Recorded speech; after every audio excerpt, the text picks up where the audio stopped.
Hello ಕನ್ನಡಿಗ ಶರಣು ಶರಣಾರ್ಥಿ ಪ್ರೀತಿಯ ಸ್ನೇಹಿತರೆ, ಇವತ್ತಿನ ನಮ್ಮ ಒಂದು ಜಾಬ್ ಸರ್ಚ್ ಏನಪ್ಪಾ ಅಂದ್ರೆ NIRDPR ರಿಕ್ವೈರ್ಮೆಂಟ್ 2026. ಸ್ನೇಹಿತರೆ, ಇದರ ಮುಖ್ಯ ಉದ್ದೇಶ ಏನಾಗಿದೆಯಪ್ಪ ಅಂತಂದ್ರೆ ರಾಷ್ಟ್ರೀಯ ಗ್ರಾಮೀಣಾಭಿವೃದ್ಧಿ ಮತ್ತು ಪಂಚಾಯತ್ ರಾಜ್ಯ ಸಂಸ್ಥೆಯಿಂದ ಕನ್ಸಲ್ಟೆಂಟ್ ಹುದ್ದೆಗಳ ಭರ್ತಿ ಮಾಡಲು ಅರ್ಹ ಹಾಗೂ ಆಸಕ್ತ ಅಭ್ಯರ್ಥಿಗಳಿಂದ ಅರ್ಜಿಗಳನ್ನು ಆಹ್ವಾನಿಸಲಾಗಿದೆ. ಹುದ್ದೆಗಳ ಭರ್ತಿಗೆ ಸಂಬಂಧಿಸಿದಂತೆ ಹುದ್ದೆಗಳ ಸಂಖ್ಯೆ, ಕರ್ತವ್ಯ ಸ್ಥಳ, ಶೈಕ್ಷಣಿಕ ಅರ್ಹತೆ, ಅರ್ಜಿ ಸಲ್ಲಿಕೆ ದಿನಾಂಕ, ಹುದ್ದೆಗಳ ಬಗ್ಗೆ ಮಾಹಿತಿ, ಓವರಾಲ್ ಆಗಿ ಫುಲ್ ನೋಟಿಫಿಕೇಶನ್ ವಿವರವನ್ನು ನಾನು ನಿಮಗೆ ಈ ವಿಡಿಯೋದಲ್ಲಿ ತಿಳಿಸ್ಕೊಡ್ತಾ ಇದ್ದೀನಿ. ಇದಕ್ಕಿಂತ ಮುಂಚಿತವಾಗಿ ನಮ್ಮ ಯೂಟ್ಯೂಬ್ ಚಾನಲ್ಗೆ ಹೊಸಬರಾಗಿದ್ದರೆ ಸಬ್ಸ್ಕ್ರೈಬ್ ಜೊತೆಗೆ ಬೆಲ್ ಐಕನ್ ಕ್ಲಿಕ್ ಮಾಡೋದನ್ನ ಮರಿಬೇಡಿ. ಯಾಕಪ್ಪ ಅಂದ್ರೆ ಪ್ರತಿನಿತ್ಯ ನಾವು ಕೇಂದ್ರ ಸರ್ಕಾರ ಮತ್ತು ರಾಜ್ಯ ಸರ್ಕಾರದ ಹೊಸ ಹೊಸ ಹುದ್ದೆಗಳ ಮಾಹಿತಿ ಕೊಡೋದ್ರಿಂದ ತಪ್ಪದೇ ನಿಮಗೆ ನೋಟಿಫಿಕೇಶನ್ ಮೊದಲಿಗೆ ಬರಲಿದೆ. ಪ್ರೀತಿಯ ಸ್ನೇಹಿತರೆ, ತಾವುಗಳಲ್ಲಿ ಗಮನಿಸಬಹುದಾಗಿದೆ. ಮೊದಲನೇದಾಗಿ ನಾವಿಲ್ಲಿ ಹುದ್ದೆಗಳ ಬಗ್ಗೆ ನಾವು ಮಾಹಿತಿ ನೋಡೋದಾದ್ರೆ ಸೀನಿಯರ್ ಮತ್ತು ಕೆಪಾಸಿಟಿ ಮತ್ತು ಬಿಲ್ಡಿಂಗ್ ಇರ್ತಕ್ಕಂಥದ್ದು, ಕನ್ಸಲ್ಟೆಂಟ್ ಇರ್ತಕ್ಕಂಥದ್ದು, ಕೆಪಾಸಿಟಿ ಬಿಲ್ಡಿಂಗ್ ಮತ್ತು ಕನ್ಸಲ್ಟೆಂಟ್ ಇರ್ತಕ್ಕಂಥ ವಿವಿಧ ಹುದ್ದೆಗಳ ಅರ್ಜಿಗಳನ್ನು ಆಹ್ವಾನಿಸಲಾಗಿದೆ. ಕರ್ತವ್ಯ ಸ್ಥಳ ಎಲ್ಲಿಯಪ್ಪ ಅಂತಂದ್ರೆ ಹುದ್ದೆಗೆ ಆಯ್ಕೆಯಾದ ಅಭ್ಯರ್ಥಿಗಳು ಭಾರತದೆಲ್ಲೆಡೆ ನಿರ್ವಹಿಸಬೇಕಾಗುತ್ತೆ ಕಾರ್ಯವನ್ನ. ನೋಡಿ, ಯಾಕಪ್ಪ ಅಂದ್ರೆ ಇದು ಕೇಂದ್ರ ಸರ್ಕಾರದ ಹುದ್ದೆಗಳಾಗಿರೋದ್ರಿಂದ ಈ ಎಲ್ಲಾ ಹುದ್ದೆಗಳಿಗೆ ಏನು ಆಯ್ಕೆ ಇರ್ತಕ್ಕಂಥ ಅಭ್ಯರ್ಥಿಗಳು ಭಾರತಾದ್ಯಂತ ಕೆಲಸವನ್ನ ನಿರ್ವಹಿಸಬೇಕಾಗುತ್ತೆ.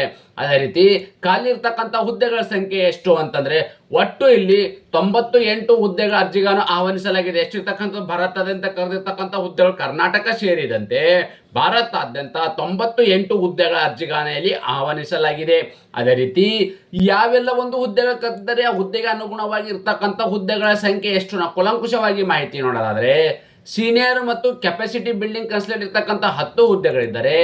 ಕೆಪಾಸಿಟಿ ಬಿಲ್ಡಿಂಗ್ ಕನ್ಸಲ್ಟೆಂಟ್ ಇರ್ತಕ್ಕಂಥದ್ದು 88 ಹುದ್ದೆಗಳ ಅರ್ಜಿಗಳನ್ನು ಆಹ್ವಾನಿಸಲಾಗಿದೆ.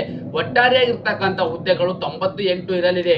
ಅದೇ ರೀತಿ ಈ ಒಂದು ಹುದ್ದೆಯನ್ನು ಪಡೆದುಕೊಳ್ಳಬೇಕಾದ್ರೆ ನಿಗದಿಪಡಿಸಿರುವ ಶೈಕ್ಷಣಿಕ ಅರ್ಹತೆ ಏನಾಗಿರಬೇಕು. ನೋಡಿ, ಈ ಒಂದು ಹುದ್ದೆಯನ್ನು ಪಡೆದುಕೊಳ್ಳಬೇಕಾದ್ರೆ ನೀವು ಪದವಿಯನ್ನು ಪೂರ್ಣಗೊಳಿಸಿರಬೇಕಾಗುತ್ತೆ. ಶಾಸ್ತ್ರಕೋತ್ತರ ಪದವಿ ವಿದ್ಯಾರ್ಥಿನ ಹೊಂದಿರತಕ್ಕಂಥ ಅಭ್ಯರ್ಥಿಗಳು ಅಂದ್ರೆ ಡಿಗ್ರಿ ಅಥವಾ ಶಾಸ್ತ್ರಕೋತ್ತರ ಪದವಿಯನ್ನು ಮುಗಿಸಿರ್ತಕ್ಕಂಥ ಎಲ್ಲಾ ಅಭ್ಯರ್ಥಿಗಳು ಈ ಒಂದು ಹುದ್ದೆಗೆ ಅರ್ಜಿಗಳನ್ನ ಸಲ್ಲಿಸಬಹುದಾಗಿದೆ. ಅದೇ ರೀತಿ ಇನ್ನೊಂದು ಮುಖ್ಯವಾಗಿ ಘಟ್ಟ ಏನಪ್ಪಾ ಅಂದ್ರೆ ವಯೋಮಿತಿ, ಅಂದ್ರೆ ಯಾವ ಒಂದು ವಯೋಮಿತಿ ಒಳಗಡೆ ಇರ್ತಕ್ಕಂಥ ಅಭ್ಯರ್ಥಿಗಳು ಈ ಒಂದು ಹುದ್ದೆಗೆ ಅರ್ಜಿಗಳನ್ನ ಸಲ್ಲಿಸಬಹುದು ಅಂತ ನಾವು ಮಾಹಿತಿ ನೋಡೋದಾದ್ರೆ ದಿನಾಂಕ 31/12/2025 ಅನ್ವಯವಾಗುವಂತೆ ನೋಡಿ 31/12/2025 ಅನ್ವಯವಾಗುವಂತೆ ಗರಿಷ್ಠ ಇರ್ತಕ್ಕಂಥದ್ದು 50 ವರ್ಷದ ಒಳಗಡೆ ಇರ್ತಕ್ಕಂಥ ಅಭ್ಯರ್ಥಿಗಳು ಈ ಒಂದು ಹುದ್ದೆಗೆ ಅರ್ಜಿಗಳು ಸಲ್ಲಿಸಬಹುದಾಗಿದೆ. ಮ್ಯಾಕ್ಸಿಮಮ್ ವಯೋಮಿತಿ ಎಷ್ಟು 50 ವರ್ಷ ಒಳಗಡೆ ಇರ್ತಕ್ಕಂಥ ಅಭ್ಯರ್ಥಿಗಳು. ಅದರಲ್ಲಿ ಮುಖ್ಯವಾಗಿ ವಯೋಮಿತಿಯಲ್ಲಿ ಕೂಡ ಸಡಿಲಿಕೆ ನೀಡಲಾಗಿದೆ. ಯಾಕಪ್ಪ ಅಂದ್ರೆ ಇದು ರಾಷ್ಟ್ರೀಯ ಗ್ರಾಮೀಣಾಭಿವೃದ್ಧಿ ಮತ್ತು ಪಂಚಾಯತ್ ರಾಜ್ಯ ಸಂಸ್ಥೆಯ ಮಾನದಂಡಗಳ ಪ್ರಕಾರ ವಯೋಮಿತಿಯಲ್ಲಿ ಕೂಡ ಸಡಿಲಿಕೆಯನ್ನು ನೀಡಲಾಗುವುದು. ಸ್ನೇಹಿತರೆ, ಅದೇ ರೀತಿ ಆಯ್ಕೆಗಿರ್ತಕ್ಕಂಥ ಅಭ್ಯರ್ಥಿಗಳಿಗೆ ಪ್ರತಿ ತಿಂಗಳು ಸಿಗ್ತಕ್ಕಂಥ ವೇತನವೆಷ್ಟು ಅಂದ್ರೆ ಇಲ್ಲಿ ತಾವುಗಳು ಗಮನಿಸಬಹುದಾಗಿದೆ. ಹುದ್ದೆ ಮತ್ತು ಹುದ್ದೆಗೆ ಅನುಗುಣವಾಗಿರ್ತಕ್ಕಂಥ ವೇತನ ಸೀನಿಯರ್ ಮತ್ತು ಕೆಪಾಸಿಟಿ ಬಿಲ್ಡಿಂಗ್ ಕನ್ಸಲ್ಟೆಂಟ್ ಇರ್ತಕ್ಕಂಥವರಿಗೆ 75,000 ರೂಪಾಯಿವರೆಗೆ ವೇತನವಿದ್ದರೆ ಕೆಪಾಸಿಟಿ ಬಿಲ್ಡಿಂಗ್ ಕನ್ಸಲ್ಟೆಂಟ್ ಇರ್ತಕ್ಕಂಥವರಿಗೆ 60,000 ರೂಪಾಯಿ ಪ್ರತಿ ತಿಂಗಳು ಸಿಗ್ತಕ್ಕಂಥ ವೇತನವಾಗಿದೆ. ಅನ್ನೊಂದು ಮಾಹಿತಿಯಪ್ಪ ಅಂದ್ರೆ ಆಯ್ಕೆ ವಿಧಾನ ಹೇಗೆ ಮಾಡ್ತಾರಪ್ಪ ಅಂದ್ರೆ ಮೊದಲಾಗಿ ಇಲ್ಲಿ ಶಾರ್ಟ್ ಲಿಸ್ಟ್ ಅನ್ನು ಸಿದ್ಧಪಡಿಸಲಾಗುವುದು. ಆ ಶಾರ್ಟ್ ಲಿಸ್ಟ್ ಅಲ್ಲಿ ಕ್ವಾಲಿಫೈ ಆಗಿರ್ತಕ್ಕಂಥ ಅಭ್ಯರ್ಥಿಗಳನ್ನ ಸಂದರ್ಶನ ಮಾಡಿ ಮೆರಿಟ್ ಆಧಾರದ ಮೇಲೆ ಅಭ್ಯರ್ಥಿಗಳ ನೇಮಕಾತಿ ಮಾಡಲಾಗಿದೆ. ಅಂದ್ರೆ ಇಲ್ಲಿ ಯಾವುದೇ ರೀತಿಯಲ್ಲಿ ಎಕ್ಸಾಮ್ ಕೂಡ ಇರುವುದಿಲ್ಲ. ನೀವು ಏನು ಪದವಿಯಲ್ಲಿ ಗಳಿಸಿರ್ತಕ್ಕಂಥ ಪರ್ಸೆಂಟೇಜ್ ಏನಿದೆ ಆ ಪರ್ಸೆಂಟೇಜ್ ಆಧಾರದ ಮೇಲೆ ಇಲ್ಲಿ ಶಾರ್ಟ್ ಲಿಸ್ಟ್ ಅನ್ನು ಸಿದ್ಧಪಡಿಸಲಾಗುವುದು. ಅದರಲ್ಲಿ ಕ್ವಾಲಿಫೈ ಆಗಿರ್ತಕ್ಕಂಥ ಅಭ್ಯರ್ಥಿಗಳನ್ನ ಸಂದರ್ಶನ ಮಾಡಿ ಫೈನಲ್ ಆಗಿ ಮೆರಿಟ್ ಆಧಾರದ ಮೇಲೆ ಅಭ್ಯರ್ಥಿಗಳ ನೇಮಕಾತಿ ಮಾಡಲಾಗುವುದು. ಅದೇ ರೀತಿ ಅರ್ಜಿ ಸಲ್ಲಿಕೆ ವಿಧಾನ ಹೇಗೆಪ್ಪ ಅಂತಂದ್ರೆ ಅಭ್ಯರ್ಥಿಗಳು ಈ ಹುದ್ದೆಗೆ ಆನ್ಲೈನ್ ಮೂಲಕವೇ ಅರ್ಜಿಗಳನ್ನು ಸಲ್ಲಿಸಬೇಕು. ಅದರ ಬಗ್ಗೆ ನಾನು ನಿಮ್ಗೆ ಇಲ್ಲಿ ಮುಂದೆ ಮಾಹಿತಿ ಕೊಡುತ್ತೇನೆ. ಅರ್ಜಿ ಶುಲ್ಕ ಬಗ್ಗೆ ಮಾಹಿತಿ ನೋಡೋಣ ಬನ್ನಿ. ಅರ್ಜಿ ಶುಲ್ಕ ಬಗ್ಗೆ ಮಾಹಿತಿ ಅಂದ್ರೆ SC ST PWD ಅಭ್ಯರ್ಥಿಗಳಿಗೆ ಅರ್ಜಿ ಶುಲ್ಕ ಇರುವುದಿಲ್ಲ. ಅಂದ್ರೆ SC ST PWD ಅಭ್ಯರ್ಥಿಗಳಿಗೆ ಯಾವುದೇ ಅರ್ಜಿ ಶುಲ್ಕ ಇರುವುದಿಲ್ಲ. ಅವರಿಗೆ ಅರ್ಜಿ ಶುಲ್ಕದಿಂದ ವಿನಾಯಿತಿಯನ್ನು ನೀಡಲಾಗಿದೆ.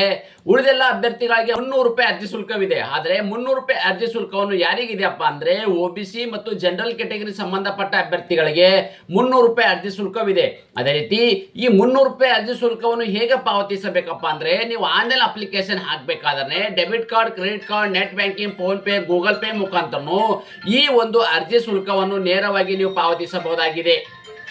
ಅರ್ಜಿ ಸಲ್ಲಿಸಲು ನಿಗದಿಪಡಿಸಿರುವ ದಿನಾಂಕದ ಬಗ್ಗೆ ನಾವು ಮಾಹಿತಿ ನೋಡೋದಾದ್ರೆ, ಅರ್ಜಿ ಸಲ್ಲಿಸಲು ಪ್ರಾರಂಭ ದಿನಾಂಕ ಜನವರಿ 14, 2025 ಅಡಿ ಪ್ರಾರಂಭವಾಗಿದ್ದು, ಅರ್ಜಿ ಸಲ್ಲಿಸಲು ಕೊನೆಯ ದಿನಾಂಕ ಯಾವಾಗಪ್ಪ ಅಂದ್ರೆ ಜನವರಿ 29 ಜನವರಿ ನೋಡಿ 29 ಜನವರಿ 2026 ಇಷ್ಟು ಒಳಗಡೆ ತಮ್ಮ ಅರ್ಜಿಗಳನ್ನು ಸಲ್ಲಿಸಬೇಕಾಗುತ್ತೆ.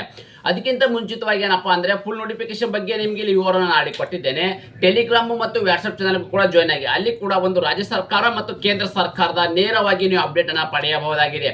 ಅದೇ ರೀತಿ ಅರ್ಜಿಗಳನ್ನ ಹೇಗೆ ಸಲ್ಲಿಸಬೇಕಪ್ಪ ಅಂತಂದ್ರೆ ಎಲ್ಲವೂ ಕೂಡ ಹುದ್ದೆಗಳು ಆನ್ಲೈನ್ ಮುಖಾಂತರ ಅರ್ಜಿಗಳನ್ನ ಸಲ್ಲಿಸಬೇಕಾಗುತ್ತೆ. ಈ ಒಂದು ಅಫಿಷಿಯಲ್ ವೆಬ್ಸೈಟ್ ನನ್ನ ಯೂಟ್ಯೂಬ್ ಮತ್ತು ಟೆಲಿಗ್ರಾಮ್ ಅಲ್ಲಿ ನೀಡಿರುತ್ತೇನೆ. ಡೈರೆಕ್ಟ್ ಆಗಿ ನೀವು ಅದರ ಮೇಲೆ ಕ್ಲಿಕ್ ಮಾಡೋ ಮೂಲಕ ನೇರವಾಗಿ ತಮ್ಮ ಅರ್ಜಿಗಳನ್ನು ಸಲ್ಲಿಸಬಹುದಾಗಿದೆ. ಅದೇ ರೀತಿ ನಾವು ನೀಡಿದ ಉದ್ಯೋಗ ಮಾಹಿತಿಯನ್ನು ಇಷ್ಟಪಡುತ್ತೀರಿ ಎಂದು ಭಾವಿಸುತ್ತೇನೆ. ಈ ಉದ್ಯೋಗ ಮಾಹಿತಿ ನಿಮಗೆ ಇಷ್ಟವಾದರೆ ನಿಮ್ಮ ಫ್ಯಾಮಿಲಿಗೂ ಫ್ರೆಂಡ್ಸ್ಗೂ ಶೇರ್ ಮಾಡೋದನ್ನ ಮರೆಯದಿರಿ. ಧನ್ಯವಾದ.